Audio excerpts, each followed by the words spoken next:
먼저 첫 번째로 다뤄볼 월간 부동산 이슈 탑3 먼저 화면으로 만나보시죠. 서울 지역 아파트 매매 거래량이 8월이 마무리되도록 700여 건 수준에 머무르면서 거래 절벽 현상이 나타나고 있습니다.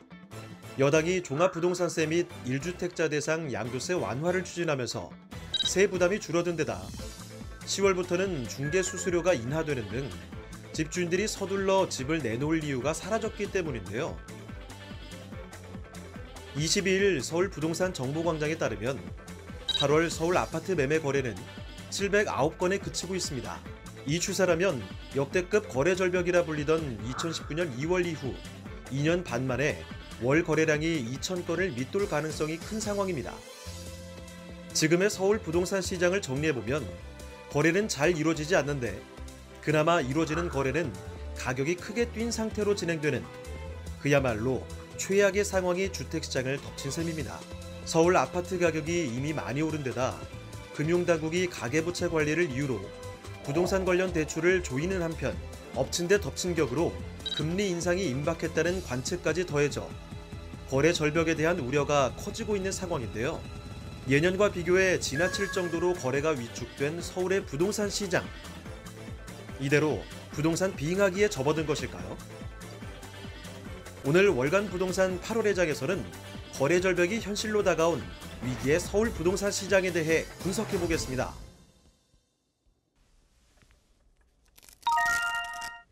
서울 집값이 미쳤다. 아파트 거래 절벽 심화입니다.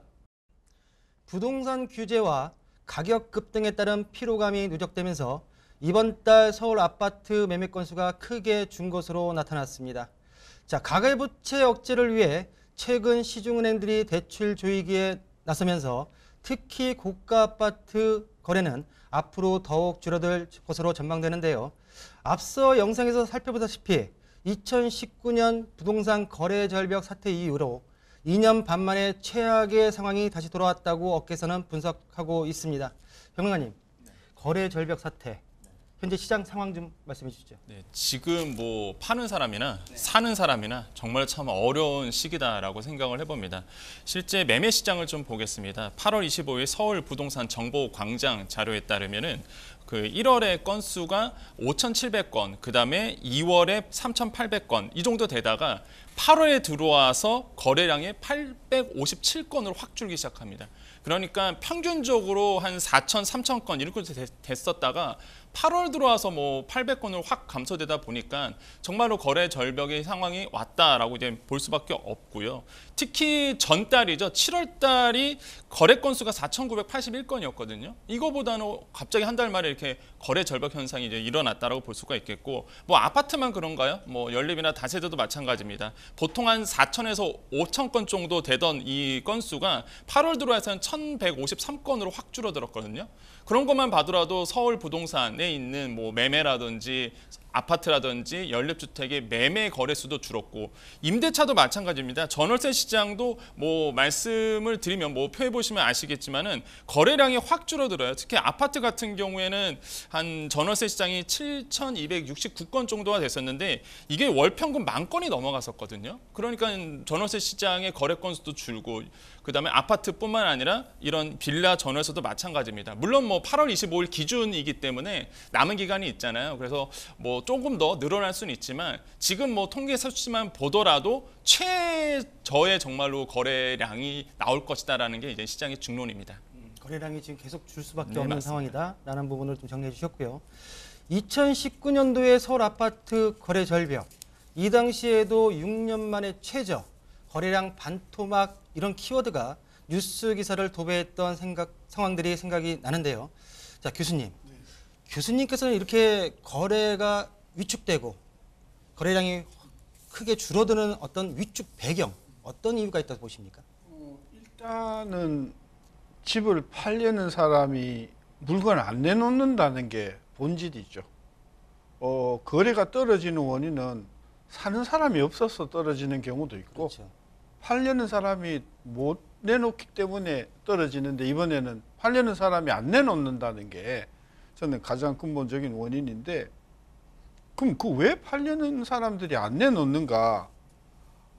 여러 가지 원인이 있겠지만은 내놨을 때 그게 뭐 특히 이제 양도소득세 이게 이제 부담이 너무 많이 되니까 못 내놓는 부분이 하나 있고요. 또 하나는 그깎은 뭐 종부세 올라가 봐야 주택 가격 올라가는 속도가 너무 빠르니까 세금 부담 뭐 몇백 몇천을 더 내더라도 결국은 남는 장사다.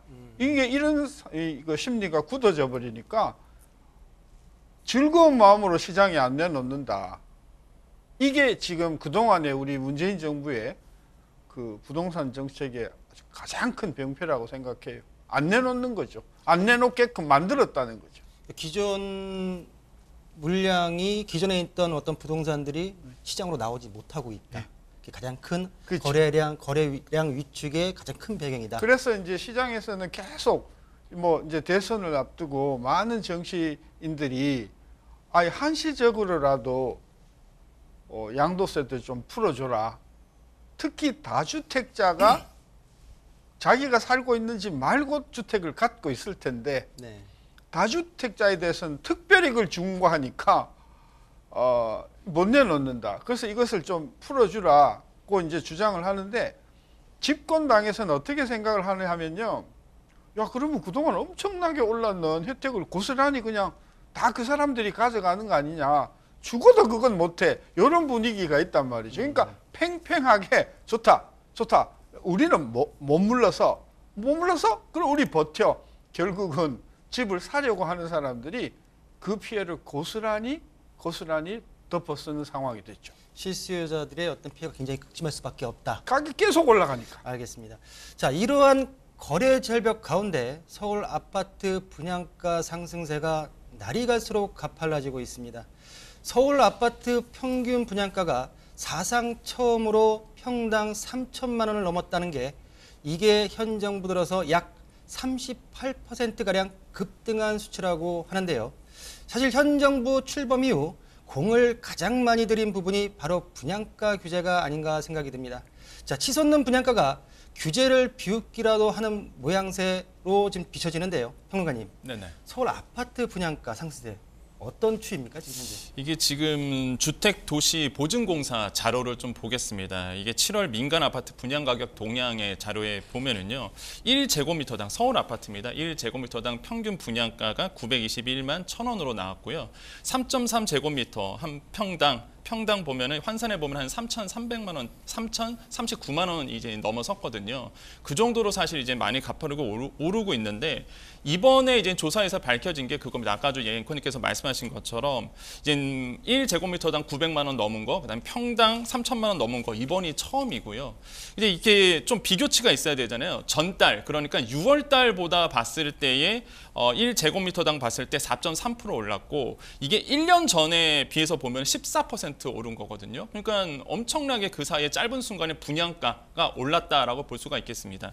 그리고 이번 정부 들어와서 조금 더 넓게 볼게요. 이번 정부 들어와서 보면은 17년도에 좀 시청자들이 이해하기 쉽게 평당 3.3제곱미터로 좀 말씀드릴게요.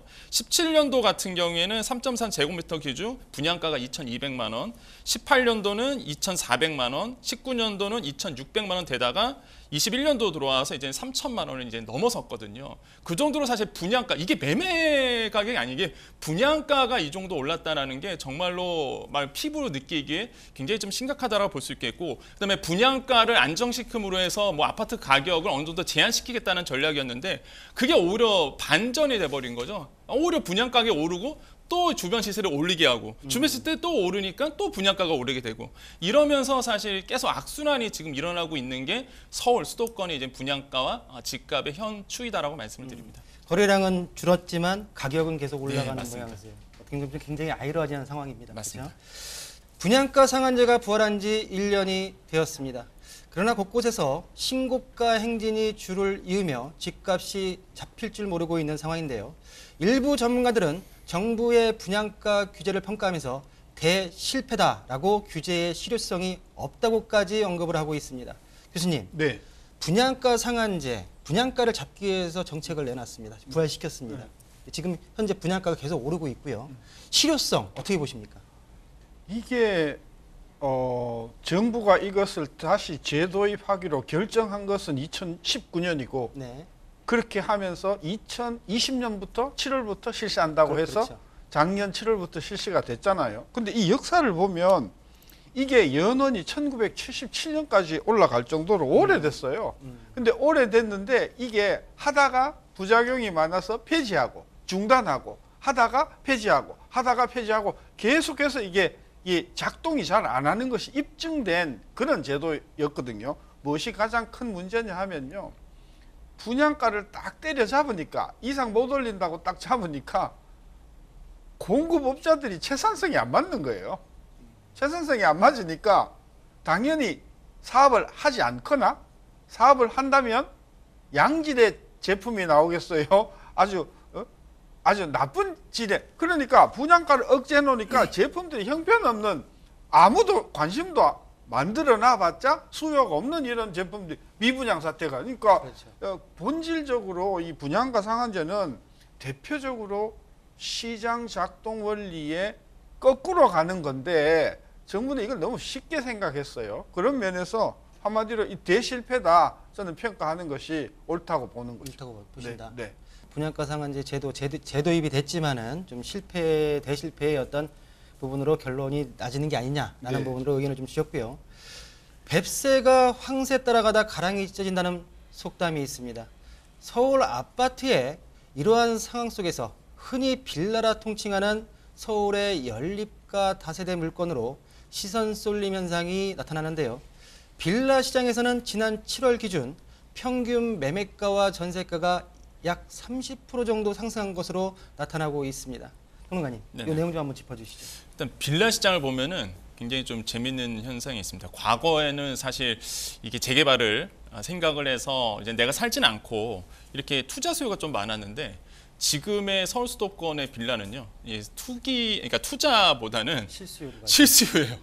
그러니까 밀려났다는 표현이 딱 맞을 것 같습니다. 떠밀렸다. 네, 이제 사람들이. 아파트에선 도저히 뭐 서울시에 들어올 수 없기 때문에 그냥 이제 빌라 시장으로 사실 이제는 많은 실수요자들이 떠밀려서 나갔다라는 게 사실 좀 특징이라고 좀 볼 수가 있겠고 4월 같은 경우는 이게 2배가 됐습니다. 굉장히 좀 저는 좀 쇼킹하게 보거든요. 그러니까 말 그대로 아파트 거래량보다 빌라 거래량이 2배가 됐다는 거 이게 조금 좀 팩트다라고 말씀드리겠고요.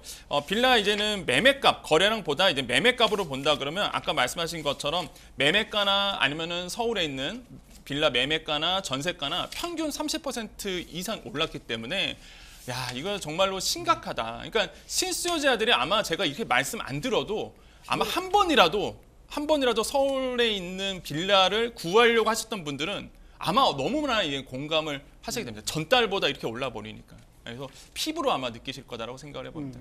자, 그럼 여기서 우리 첫 파트에서 한번 마지막으로 우리 교수님께 질문을 좀 드려보겠습니다. 말씀하신 대로 지금 빌라도 올랐고 예. 비아파트 시장도 올랐고 아파트 시장도 굉장히 많이 올라서 거의 실수요자가 아파트에 밀려서 빌라 다세대 비아파트 주거용으로 지금 가는 모양새가 지금 벌어지고 있는 상황입니다. 그러면 우리 시청자께서 궁금해하시는 거는 과연 지금 시점에서 매도에 대한 부분은 어떤 시점 선택을 하는 게 좋겠냐라는 부분을 봤을 때 전반적으로 지금 이런 상황 속 거래 절벽 상황 속에서 가격이 오르는 현 시점에서 어떻게 전략을 피면 좋을지 한번 전망에 대해서 말씀해 주시죠. 빌라 거래가 왜 활발한가 하는 부분에 대해서 조금 우리가 깊이 들여다볼 필요가 있다고 생각하는 게 지금 정치권에서 공통적으로 나오는 게 서울 지역의 아파트 공급이나 주택 공급이 근본적으로 모자란다. 근데 그동안 현 정부는 또는 현 정부 하에서 서울시는 이 재개발 재건축을 극도로 억제해 왔지 않습니까? 네. 근데 이제 정권이 바뀌거나 새 정부가 들어서면 어떤 정부가 들어서더라도 서울 지역의 도심 지역의 고밀도 재건축 재개발이 될 것이다 하는 기대가 굉장히 높아졌어요. 그러니까 빌라로 이렇게 이 풍선효과로 나타나는 것은 부정적인 것보다도 상당히 그 새로운 재개발, 재건축에 대한 기대가 굉장히 크기 때문에 가는 거다. 저는 그런 관점에서 보면 아까 전략이 어떻게 해야 되는가? 저는 정부가 바뀌면서 주택 공급의 기본 파라다임이 대형 서울 주변의 대규모 신도시 전략보다는 네. 아주 중소 거점 중심으로 이 재건축이 활발화되는 쪽으로 간단 말입니다. 긴 안목에서 보면 저는 이 재건축, 재개발을 바라보고 빌라나 다세대 주택에 투자하는 것도 전 전략적으로 매우 앞으로 대세가 저는 그걸로 실수요를 하면서 네, 그렇죠. 예, 그걸로 갈 것 같아요. 그런 쪽으로 이제 네. 변할 수밖에 없는 구조가 지금 그걸 만들어지고 알고 있다. 이 주택 구입자들이 아파트가 비싸기도 하지만 네. 전략적으로 이렇게 미리 선제적으로 움직이는 것이다. 저는 그렇게 이해해요. 알겠습니다. 우리 실수요자들께서 한번 참고할 수 있는 내용이 아닌가라는 생각이 좀 들고요.